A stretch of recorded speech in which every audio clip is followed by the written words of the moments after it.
தாவகை பொறுத்தவரை ஒரு அரசியல் இயக்கமா உருவெடுத்திருக்கு. அது பதிவு செய்யப்பட்ட ஒரு கட்சியா இன்னைக்கு அதன் தலைவரா சகோதரர் விஜய் இருக்காரு. விஜய் பொறுத்தவரை எங்களுக்கு எதிரி இல்லை. அவருடைய நோக்கம் பார்த்தீங்கன்னா திமுகவை அகற்றணும். அதுல தெளிவா இருக்காரு. எங்களுடைய நோக்கமும் திமுகவை அகற்றி மீண்டும் அம்மாவுடைய அரசை பொதுச்செயலாளருடைய தலைமையில தமிழ்நாட்டில் ஏற்படுத்தணும். இதுதான் தமிழ்நாட்டு மக்களுடைய ஒட்டுமொத்த எண்ணம்.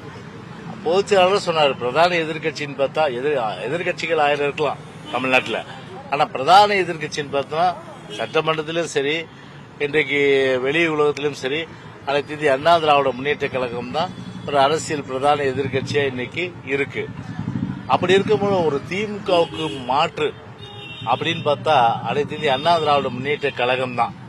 அதுல வேற நோ அதர் வே. அதனால அவங்க கட்சியை பொறுத்தவரை அவங்களுடைய கட்சி ஆரம்பிச்ச கட்சியில் இருக்கிற ரசிகர்கள், தொண்டர்கள் இவர்கள் திருப்திப்படுத்துவதற்கு ஒரு பிரசாந்த் கிஷோர் அந்த ஒரு கருத்தை அவர் சொல்லியிருக்கலாம். அதனால அவருக்கு நான் வாய்ப்பு விட்டு போட முடியுமா? நானே நீங்க இப்படி பேசக்கூடாது சொல்லு, அது அவருடைய உரிமை. அதனால அவர் பேசினாரு. அதனால எது எப்படி இருந்தாலும் சரி, எங்க தலைமையை ஏற்றுக்கொண்டு எங்களோடு வருகின்ற கட்சிகள் தான் எங்களுடைய கூட்டணியில் இருக்க முடியும். அதனால இதுதான் எங்களுடைய நிலைப்பாடு. அதனால இந்த நிலைப்பாடுல இருந்து எந்த மாற்றமும் கிடையாது.